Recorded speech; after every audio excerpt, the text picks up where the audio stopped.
Bagi masyarakat Subang, nama bioskop Chandra sudah tak asing lagi.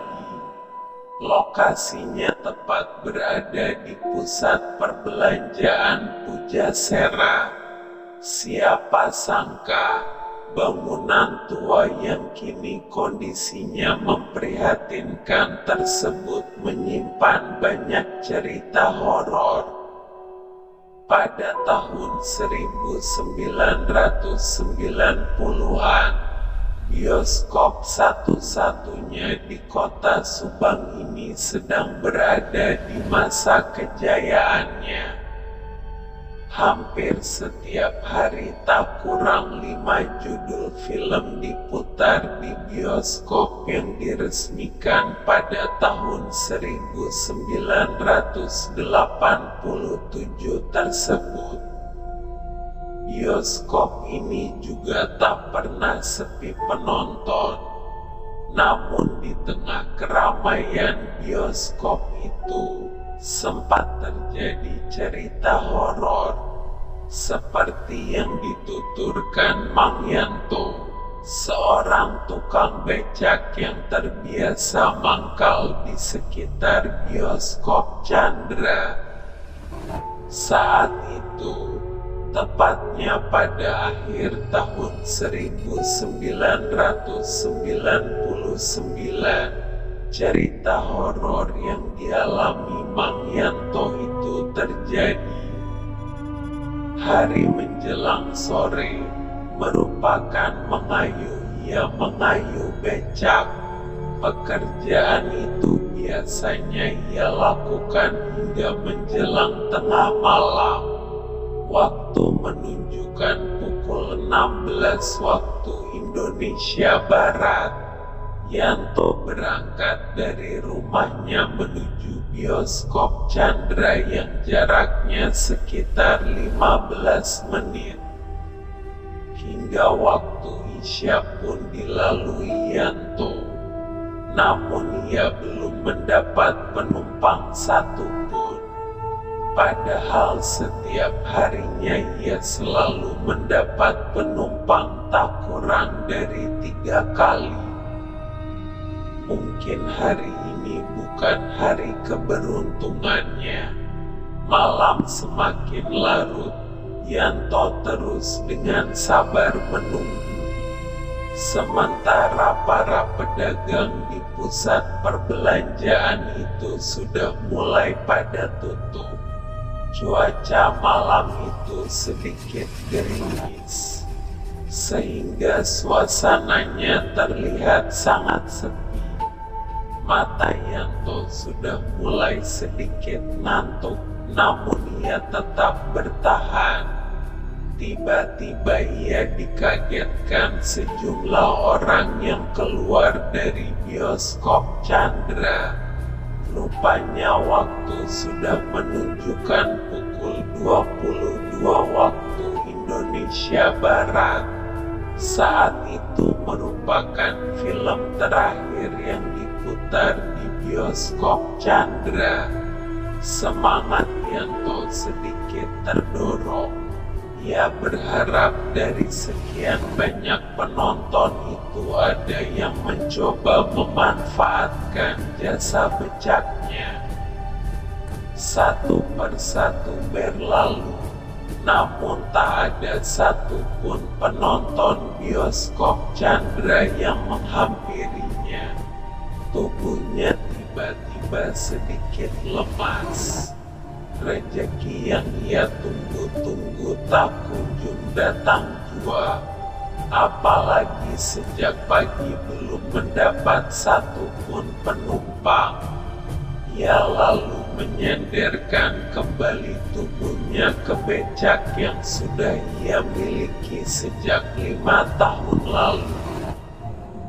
Mang, becak, tiba-tiba suara perempuan mengagetkan Yanto dari arah belakang.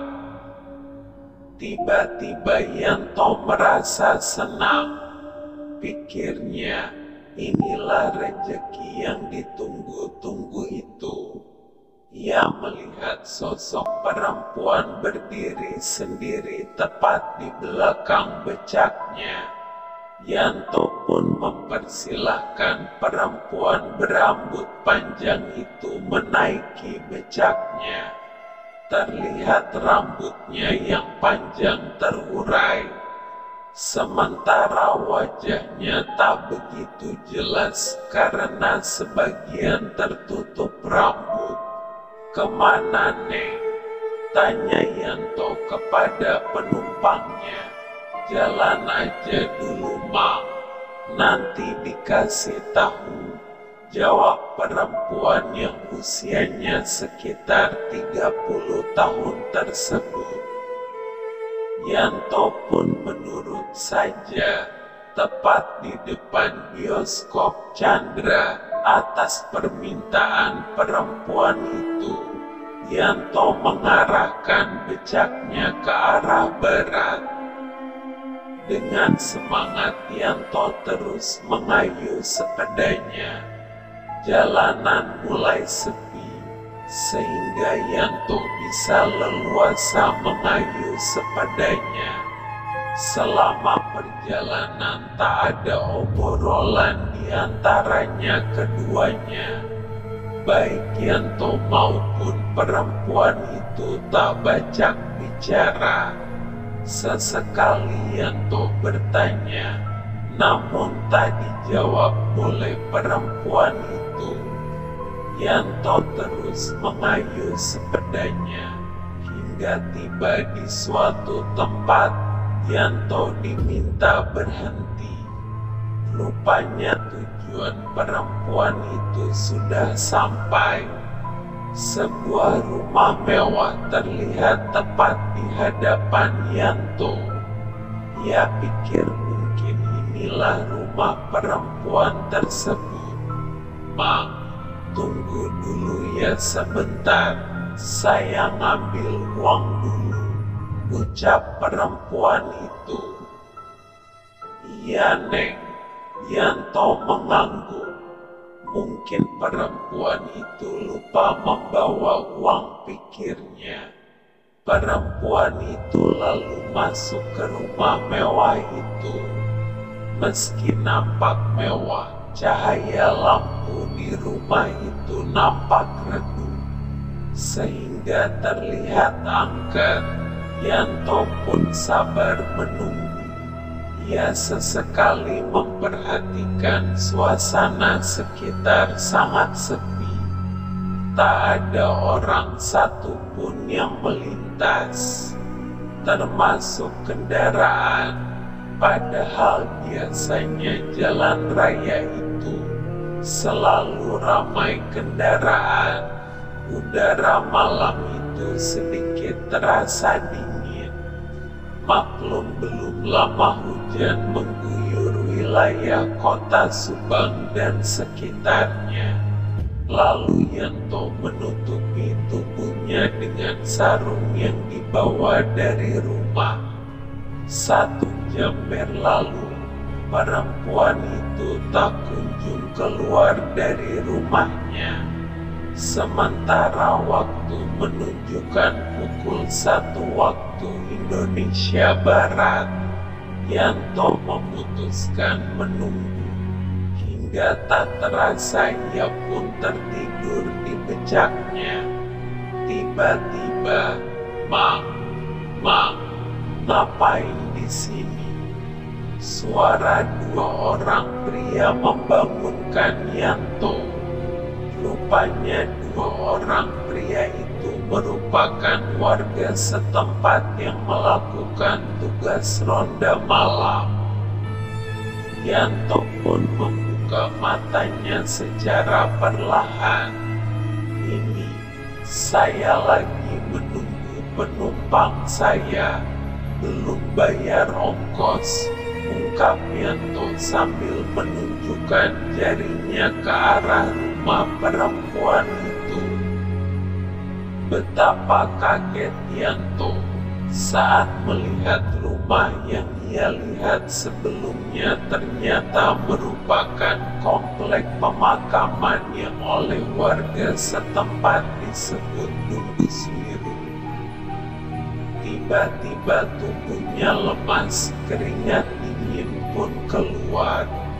Ia baru sadar bahwa selama ini ia menunggu di sebuah pemakaman yang oleh warga setempat terbilang angker. Setelah suasana hatinya agak tenang, Yanto kemudian menceritakan yang dialaminya dari sejak membawa penumpang perempuan dari bioskop Chandra hingga ke tempat tersebut. Yanto pun kemudian diantar ke rumahnya untuk beristirahat. Bagi warga setempat, peristiwa yang menimpa Yanto ini bukan pertama kali. Rupanya perempuan itu merupakan sosok kuntilanak penunggu pemakaman tersebut. Sudah beberapa tukang ojek dan tukang becak menjadi korban kuntilanak tersebut.